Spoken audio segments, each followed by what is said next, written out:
네, 오늘 바른 의로움이라는 제목으로 하나님 말씀을 전하도록 하겠습니다. 새로 뵙게 된 분 반갑습니다. 사람이요, 살다 보면 서로 의견이 다른 경우를 자주 만나게 됩니다. 의견이 다를 수밖에 없죠. 그러다 보면 다툼이 일어나기도 해요.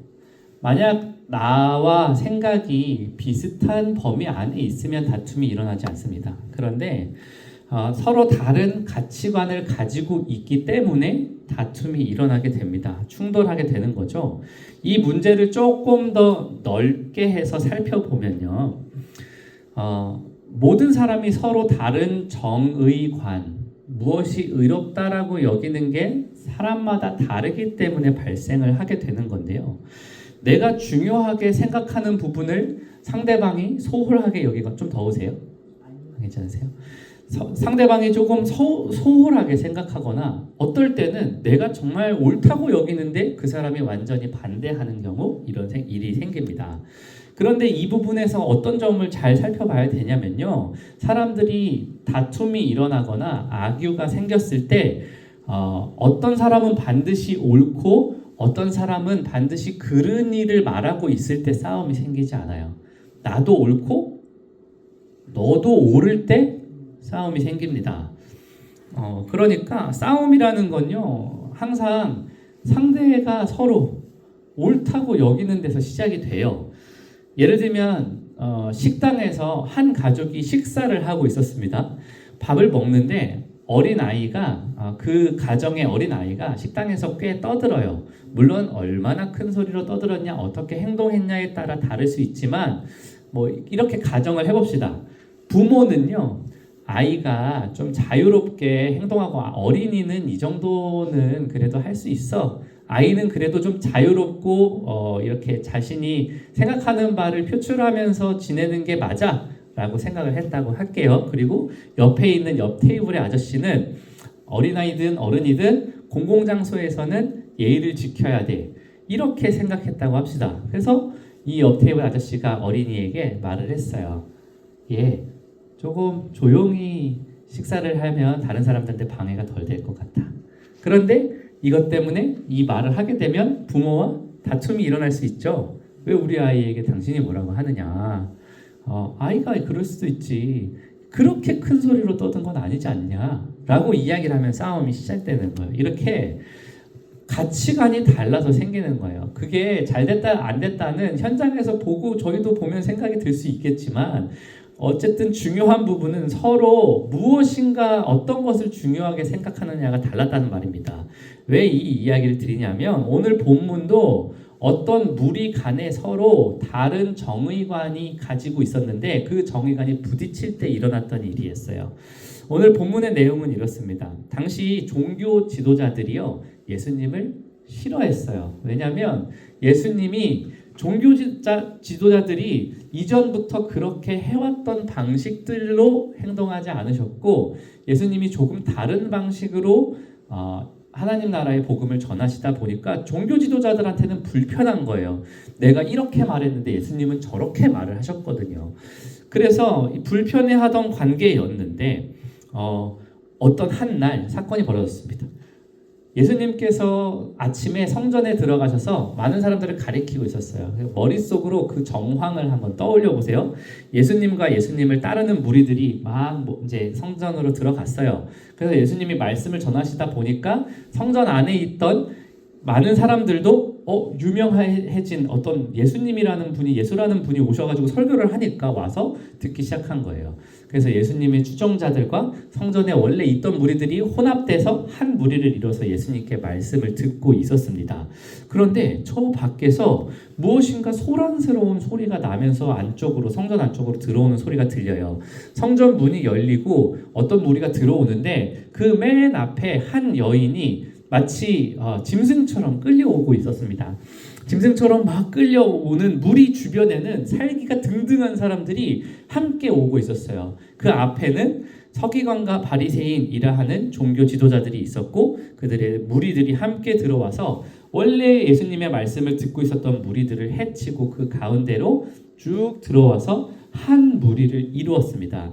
한 무리를 이루어는 과정에서 이 종교 지도자들의 열심히를 냈던 분들이 이 여인을 예수님 발 앞에 딱 내려놓고 이야기를 합니다. 예수님, 이 여인은요 음행을 하다가 현장에서 적발된 여인입니다. 모세의 율법에는 이런 여인을 돌로 치라 되어 있는데 어떻게 할까요? 라고 했더니 예수님께서 바로 대답지 않으시고 잠시 몸을 고프려서 땅에 무엇을 쓰셨대요. 전 세계에 있는 모든 목사들이 궁금해하는 부분입니다. 예수님이 뭐라고 쓰셨을까?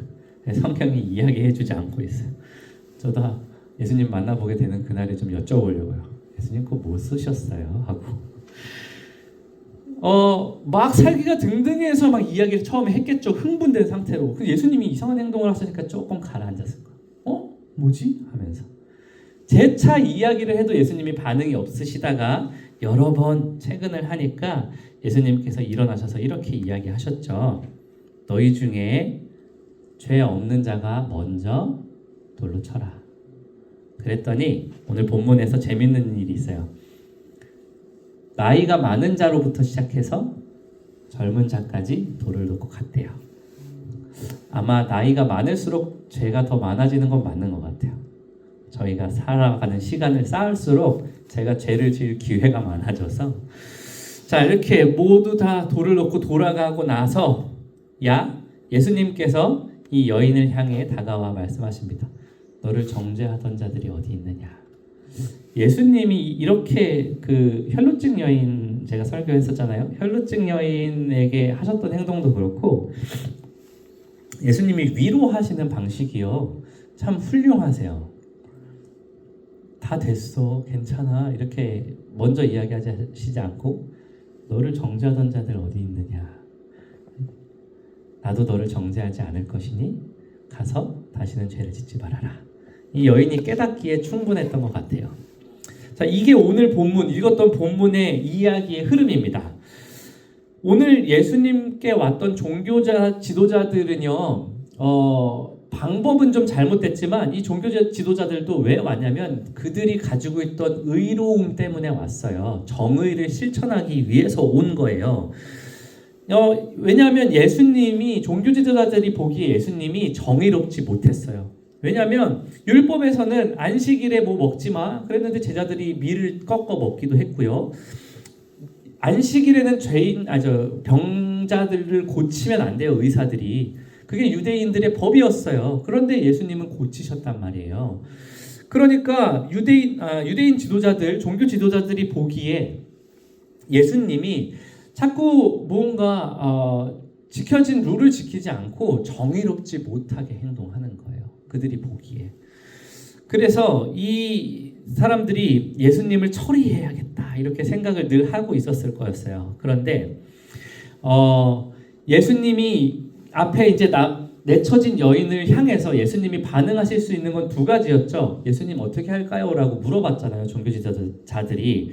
그럼 법을 지켜라 그러면 어떻게 했을 거예요? 돌로 쳐서 죽였을 거고 이 여인을 그래도 살려줘라 라고 이야기를 하셨다면 예수님이 율법을 정면으로 어기는 일이 됐을 거예요. 택 2밖에 없었는데 둘 다 함정이 되는 그런 상황이었어요. 어찌되었든 이 종교자 지도자들이 정의 때문에 예수님과 충돌을 하기 시작했습니다. 그런데 정황을 살펴보면 종교자 지도자들이 이 행동을 하는 것에는 약간 무리가 있어요. 왜냐하면 종교자 지도자들이 정말 정의를 실천하는 것이 목적이었으면요. 이 여인이 그 현장에서 발각된 그 당시에 현장에서 처벌하게 되어 있었어요. 그런데 그렇게 하지 않았죠. 이 여인을 굳이 데리고 왔었어요. 사람들이 정의를 실천하는 방식의 특징인데요. 사람들이 정의를 실천할 때는요, 반드시 내 정의를 반대하는 사람들을 막아서야 돼요. 내 정의를 반대하는 사람들을 꺾어야만 실현되는 정의가 바로 사람들의 정의예요. 그래서 제가 이 땅을 살아가면서 그 정의가 실현되는 장면을 어디에서 많이 보냐면요. 뉴스에서 많이 보거든요. 정당과 정당이 정의를 말할 때요. 어떤 식으로 말해요? 내가 왜 옳은지 설명하기보다는요. 제가 왜 나쁜지 설명하는 형태로 정의를 말해요. 이게 옳지 않냐? 쟤 봐라. 틀렸지 않느냐? 사람들 이제 정당의 이야기를 하니까 우리가 의식을 글로 자꾸 줄 수도 있는데 잘 생각해 보시면 저희도 똑같습니다. 저희도 저희 정의를 말할 때요. 너는 틀렸어 라는 방식으로 정의를 실현해요. 자, 서기관과 바리새인들이요. 우리가 맨날 성경을 통해서 서기관 바리새인들이 예수님과 대척점에 있는 형태로 계속 이야기하다 보니까 그 사람들이 뭔가 되게 잘못된 사람처럼 여겨지지만 우리가 만약 그 시대를 살았다면 우리는 그 사람들을 어떻게 보고 있냐면요. 그 시대에 아주 존경받던 목사님을 떠올리시면 돼요. 그냥 모르는 사람이 아니라 와, 저 사람은 삶의 태도에서부터 목회를 하시는 모든 모습까지 포함해서 너무 훌륭하시다, 존경할 만하다 하는 사람들이었어요. 그런 사람들이 지금 이렇게 하고 있는 거예요. 그런 사람들, 그렇게 훌륭하던 사람들도 정의를 실천하기 위해서 이런 방식을 쓰는 거예요. 그러니까 우리가 아까 말했던 세상 정치의 정의의 구현과 비슷한 방식으로 지금 하고 있는 거죠. 자, 이런 사람들과 예수님의 정의가 어떻게 달랐나 두 가지로 설명을 하고 말씀을 맺겠습니다. 첫 번째, 예수님의 정의는요, 평화를 깨트리지 않는 정의예요. 너무너무 중요합니다. 여러분, 이제 질문해 볼게요. 예수님이 간음한 이 여인이 잡혀온 현장에서 예수님이 정의를 실천하셨죠? 이 정의가 실천되기 위해서 누가 희생됐습니까? 지금 현장을 머릿속에 떠올렸잖아요. 막 모여 있었고 몰려 들어왔고 뭔가 막 큰 소리가 났어요.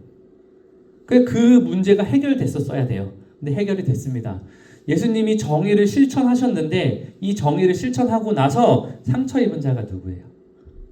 아무도 없었어요. 이 예수님의 말씀을 듣던 중립자였던 유대인들도 그랬고요. 돌을 들고 살기가 등등했던 사람들도 그랬어요. 바리새인과 서기관의 무리마저 그들의 정의가 훼손되지 않았어요. 그들의 정의가 잘 됐냐 잘못됐냐가 중요한 게 아니에요. 이 정의가 실천됐을 때 누군가가 상처 입고 찔렸고 찢겼냐 하는 말입니다. 정의를 실현하는 방식에 있어서 평화가 있는 것이 바로 예수님께서 정의를 실천하는 방식이에요. 우리는 정의라는 말을 듣자마자 어떤 생각이 들어요? 정의로운 편이 있고 정의롭지 않은 편이 있어요. 그래서 항상 정의가 우리가 보고 있는 히어로 영화들이 어때요? 나쁜 놈들이 있는 거잖아요. 명백하게 나쁜 놈들이 있고 너무 착한 놈들이 있는 거예요. 우리는 거기서 시원함을 느껴요.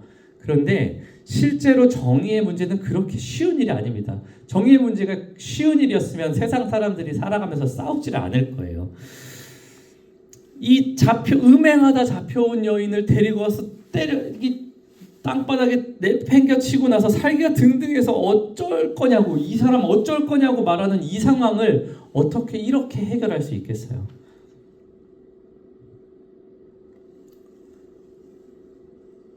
우리의 정의에 대해서 다시 한번 잘 생각해 봐야 됩니다.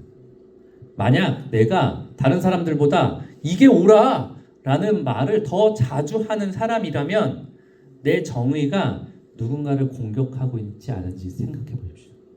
만약 그 지혜가 나한테 당장 없다면 내가 하고 싶은 말을 먼저 뱉지 말고 골방에 들어가서 기도를 하시고 어떻게 하면 될까요? 저게 너무 옳지 않아 보이는데 내가 어떻게 정의를 실천하면 될까요, 예수님? 하고 물어보십시오. 첫 번째 특징은 예수님의 정의가 평화를 수호하는 방식이었다는 거고요. 두 번째입니다. 두 번째 예수님의 정의의 특징은요, 구원에 이르게 하는 특징이었어요. 예수님의 정의 구현은 항상 구원에 도착하게 만드는 정의 구현이었습니다. 이 본문뿐만이 아니고 예수님이 정의를 구현했던 모든 방식이 다 그랬어요. 예를 들면 예수님이 성전에 계실 때 어떤 사람들이 와서 동전 하나를 보여주면서 로마에 세금을 내는 게 옳으냐? 그랬더니 예수님께서 하나님의 것은 하나님께, 가이사의 것은 가이사에게. 예수님이 정의를 실천을 할 때 그 정의 구현은 예수님께서 이 구원을 이루신 이 어떤 사건에서요, 누가 구원을 받았는지 그럼 생각을 해봅시다. 누가 구원을 받았습니까? 가장 먼저는 여인이 구원을 받았죠. 여인은 죽을 수밖에 없었어요. 여인은 사실 이 정황 때문에 조금 시간을 더 부여받은 거예요. 원래 현장에서 죽었을 거거든요. 그런데 예수님 앞에 나와서도 살 수 있을 거라는 희망을 가질 수 있는 사람은 아니었어요. 그냥 처분이 내려지면 그걸 당할 수밖에 없는 입장이에요. 그런데 이 여인이 살아서 돌아갔죠. 구원을 받았는데 사실 이 사건에서 정말 극적으로 구원을 받은 또 다른 무리가 있어요. 바로 그 손에 돌을 들고 있던 무리가 구원을 받은 거예요. 여러분, 그 돌을 들고 있었던 사람들의 무리의 특성을 잘 생각을 해보면 어떤 사람들이냐면요, 이 서기관과 바리새인들을 따르던 무리예요. 이 따르던 무리들은 모두가 다 동일한 온도로 따르던 사람들이 아니었을 거예요. 그 정당에 내가 당원이야 라는 소속은 가졌지만 지금 이 사건이 별로 마음에 들지 않았던 사람들도 있었을 거라고요. 근데 그 사람들이 어떻게 행동을 할 수밖에 없었어요. 처분이 내려지면 자기 손에 있던 돌을 그 가녀린 여인에게 던질 수밖에 없는 상황에 처해 있던 사람들이었어요. 이 사람들도 지금 상황이 원래 법이 그렇게 집행했던 대로 행동했으면 좀 덜했을 텐데 굳이 성전까지 데리고 들어와가지고 다른 구경자들이 더 많아졌잖아. 선량한 분들이 더 많은 상황에 놓여졌잖아요. 그래서 그 상황에서 이 사람들의 고민이 엄청 커지기 시작했을 거예요. 손에 돌을 들고 들어왔는데 여기에는 이 사건을 전혀 몰랐던 많은 예배드리던 사람들이 거기 안에 있었어요. 근데 예수님이 정의 구현이 일어난 후 이 사람들이 구원받은 거예요. 죄를 지을 수밖에 없는 상태에서 구원을 얻은 겁니다. 예수님의 정의는요, 항상 사람들이 구원받게 하는 형태로 실현되는 정의였어요. 자, 말씀을 정리하겠습니다. 여러분, 이제 우리가 가지고 있는 정의로 돌아와야 돼요. 여러분의 정의는 어떠세요?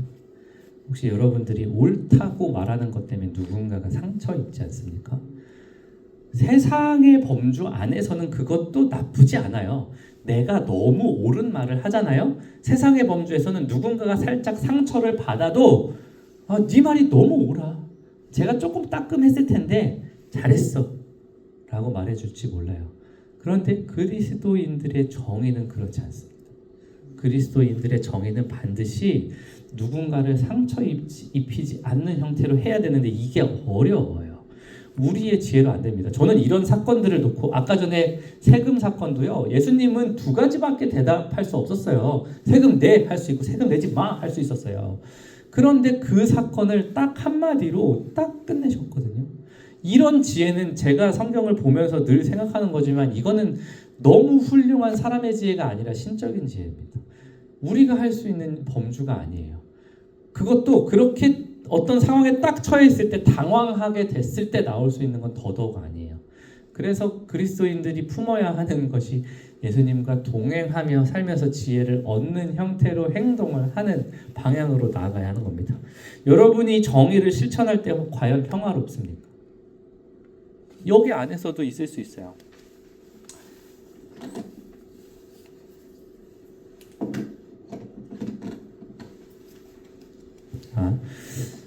병원 안에서도 있을 수 있어요. 정의가요 대단한 일이 아니에요. 내가 의롭다고 내가 이래야 되지 않아? 라고 생각하는 것과 여기에서 정해진 것들이 그렇게 이야기하는 것 사이에 달랐을 때 언제든지 그런 일들이 일어날 수 있습니다. 그래서 우리의 정의 구현의 실천에 누군가가 상처받고 있지 않는지는 꼭 생각해 보십시오. 둘째로 우리가 정의 구현하는 것 때문에 많은 사람들이 우리의 정의 구현의 그런 방식을 보고 우리에게 감화를 얻고 결과적으로 그분이 정의를 쌓게 된 그 기본 기저가 어떤 것이었는지 그게 복음이었구나. 하나님을 믿는 사람이어서 저렇게 된 거구나 라는 지점 때문에 그들이 구원을 이르게 되는 데까지 우리가 행동해야 합니다. 자, 여러분, 정의는 너무 중요한 거죠. 바른 것을 바르다고 이야기하는 방식입니다. 그런데 그 정의가 실천되는 방식에 있어서 우리가 어떤 형태로 우리가 누구를 의지해서 어떤 지혜로 행동해야 할지 오늘 말씀을 통해 한 주간 잘 기억하시면서 살아가는 한 주간이 되시기를 주님의 이름으로 축복합니다. 마이크에 배터리가 다 됐나 봐요. 이거 계속 나갈 거니까 우리 말씀을 기억하며 기도합시다. 아까 이야기한 대로 지금 드린 이 이야기가요 쉽게 일어날 수 있는 일은 아니에요. 너무너무